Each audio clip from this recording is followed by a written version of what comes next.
সামনেই আসতে চলেছে 2025 সালের অম্বুবাচী। আজকের এই ভিডিওটির মাধ্যমে আপনারা জানতে পারবেন 2025 সালে অম্বুবাচীর পূর্ণাঙ্গ সময়সূচি, অর্থাৎ অম্বুবাচী কখন শুরু হচ্ছে এবং কখন সমাপ্ত হচ্ছে। এছাড়াও আপনারা জানতে পারবেন অমাবস্যার দিন আপনারা কি কি কাজ করতে পারবেন এবং কি কি কাজ করতে পারবেন না।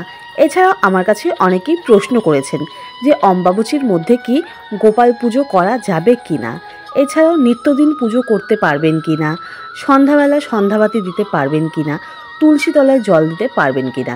এই সমস্ত প্রশ্নের উত্তরই আজকের এই ভিডিওটির মাধ্যমে আপনারা পেতে চলেছেন। তো চলুন বন্ধুরা, বেশি দেরি না করে আজকের ভিডিওটি শুরু করা যাক। জ্যোতিষশাস্ত্রে বলা হয়েছে সূর্য যে বারের যে সময়ে মিথুন রাশিতে গমন করেন তার পরবর্তী সময় সেই বারে সেই কালে অম্বুবাচী হয়, অর্থাৎ পৃথিবী এই সময় ঋতুমতী হন। অম্বুবাচী হিন্দু ধর্মের একটি গুরুত্বপূর্ণ বাৎসরিক উৎসব।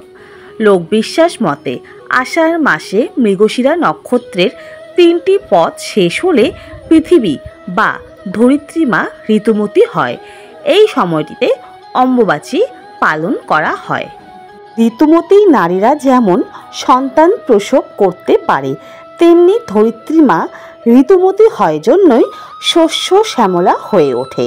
হিন্দু শাস্ত্রে ধরিত্রীকে মা বলে উল্লেখ করা হয়েছে।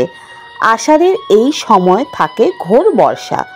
বর্ষার জলধারা পৃথিবীর ওপর বর্ষিত হয়, ধরিত্রী মা উর্বর হয়ে ওঠে। আর এই কৃষি কেন্দ্রিক ভারতীয় সভ্যতা, তাই এই বিশেষ সময়টিকে গুরুত্ব সহকারে উদযাপন করে থাকেন।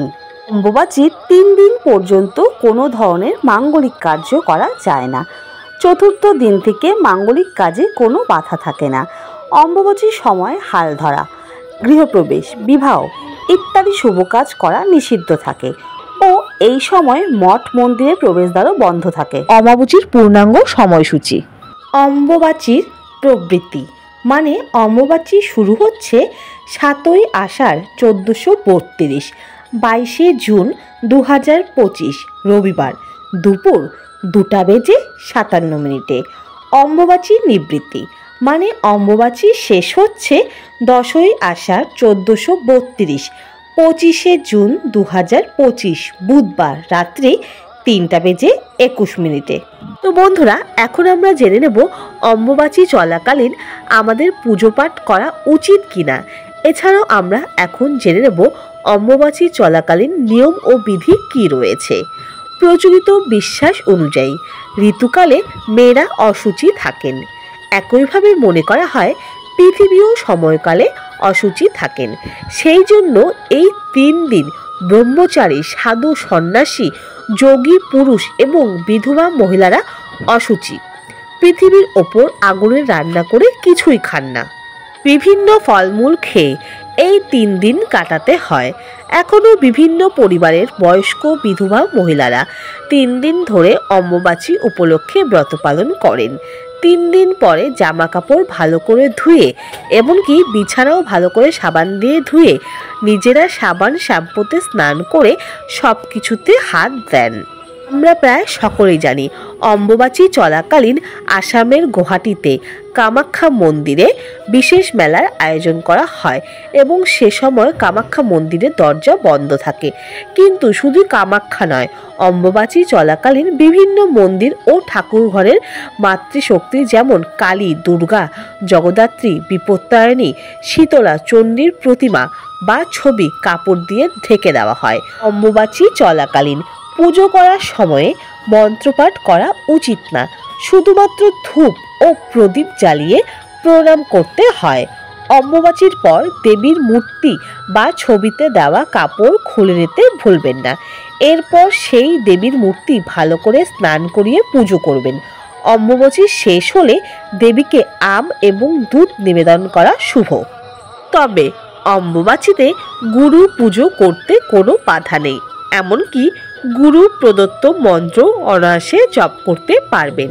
এই সময়ে তুলসী গাছের গোড়ায় মাটি দিয়ে উঁচু করবেন।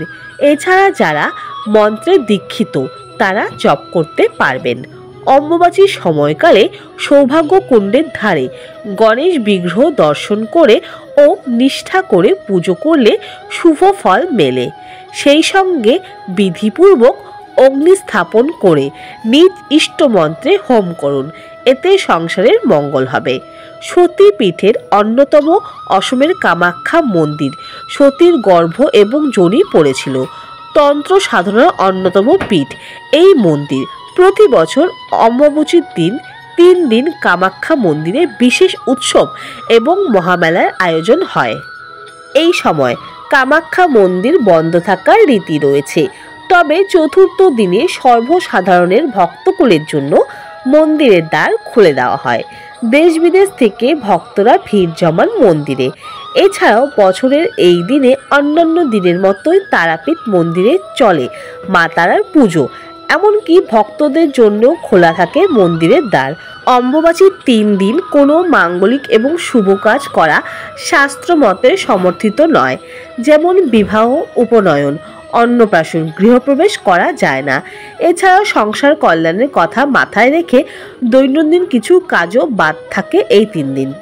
হিন্দু শাস্ত্র মতে এই সময় অন্য কোনো বিশেষ পুজোর আয়োজন না করাই ভালো, তবে কোনো কোনো বছর এই সময় রথযাত্রা উৎসব পড়লে তা নির্দিষ্ট নিয়ম মেনেই করা যেতে পারে, কারণ রথযাত্রাকে নিত্যকর্ম হিসেবেই ধরা হয়।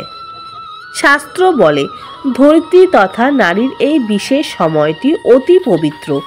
অম্বুবাচীর পর কামাখ্যা মন্দিরের দুয়ার খুললে পবিত্র লাল সালুর অংশ সংগ্রহ করতে হুড়োহুড়ি পড়ে যায় ভক্তদের মধ্যে। তবে অম্বুবাচী তিথি যতই পবিত্র হোক, হিন্দু শাস্ত্র বলেছে এই সময় পবিত্র কাজ করা যায় না। বন্ধুরা, আশা করি আপনারা প্রথম থেকে যারা ভিডিওটি দেখেছেন তারা বুঝেই গিয়েছেন যে অম্বুবাচী চলাকালীন আপনারা কি কি কাজ করবেন এবং কি কি কাজ করবেন না।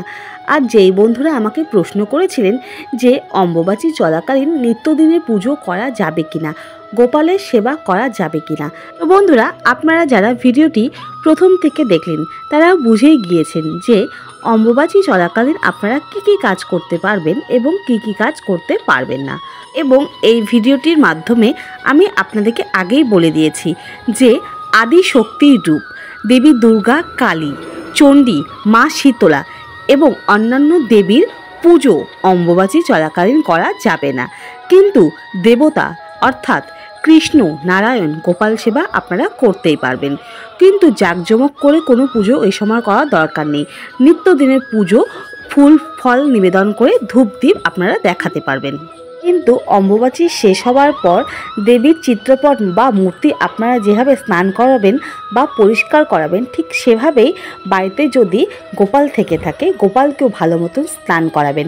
সে তো যে বাড়িতে লাড্ডু গোপাল রয়েছেন তারা নিত্যদিনই গোপালকে স্নান করান, কিন্তু অম্বুবাচীর শেষ দিন অর্থাৎ চতুর্থ দিন আপনারা গোপালকেও ভালো করে স্নান করাবেন এবং দেবীর মতো গোপালকেও ভোগে দুধ এবং আম অবশ্যই নিবেদন করবেন। যে বাড়িতে লাড্ডু গোপাল রয়েছে সে বাড়িতে অশুচি থাকুক না কেন বা অম্বুবাচী পড়ুক না কেন, লাড্ডু গোপালকে কখনোই না খাইয়ে রাখতে হয় না।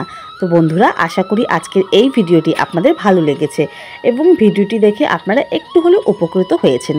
ভিডিওটি যদি ভালো লেগে থাকে অবশ্যই লাইক, কমেন্ট, শেয়ার করে দেবেন। চ্যানেলে নতুন হয়ে থাকলে অবশ্যই চ্যানেলটিকে সাবস্ক্রাইব করে আমাদের পাশে থাকবেন। অন্য একটি ভিডিওতে আপনাদের সাথে আবার দেখা হবে। সবাই খুব ভালো থাকবেন। হরে কৃষ্ণ, রাধে রাধে।